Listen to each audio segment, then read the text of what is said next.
Congressman Mullin, thanks so much for joining us. You've introduced a bill to allow Americans to volunteer to go over to Ukraine. What exactly, in your words, does this do? Well, like we saw in Afghanistan, a lot of people wanted to go over and help. And in Ukraine, you see Ukrainians stepping up and fighting as hard as you can. You have a lot of Americans here with a skill set that they can go help. However, the current law says if you go over and you fight against a war or in a war that we are countries that we are at peace with, then you could come back to the United States and face fines and up to 3 years in prison. So what our bill does is very simple. It says if you go over and you want to fight in this Ukrainian war against the communist Russia, then you can come back for 10 years and have a moratorium on that, meaning that you won't be punished if you do it anytime within the next 10 years. Still, this is not a light decision for anybody to take. I mean, we're seeing the video coming out of there, and it's a very, very active war zone. Right. So this is not something people should just take up lightly.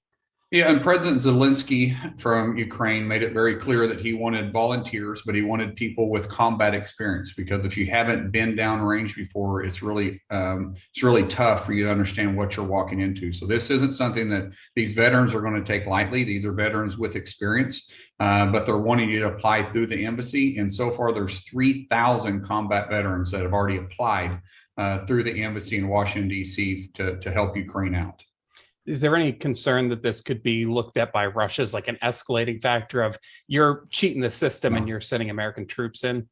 No, Russia uses mercenaries all over the globe in serious and conflicts. They actually hire out their mercenaries, and I wouldn't say these are mercenaries because they're not getting paid; they're volunteered. But they're fighting for Ukraine. They're not fighting for the United States. They're fighting for freedom-loving Ukrainians that don't want to be taken over by a communist dictator of Vladimir Putin. Yeah, and Russia has already taken this step. And my last thing I've got time for here, timeline. Obviously, this is something that's very time sensitive. How quick do you think something like this could get through, if it can? Well, we think it can get through, and we're unfortunately having to deal with Speaker Pelosi, and she hasn't made this important yet. If she will make it, this can come across the floor at any given time, because this is something that will pass through suspension of rules, meaning that we don't have to take it through the committee, and because it'll get more than 2/3. When you take it that path, you have to get more than 2/3. You just can't get a simple majority. And this is something that will pass with majority rule without question. All right, Congressman Markwayne Mullin, thanks so much for your time. Thank you for your time. Appreciate you.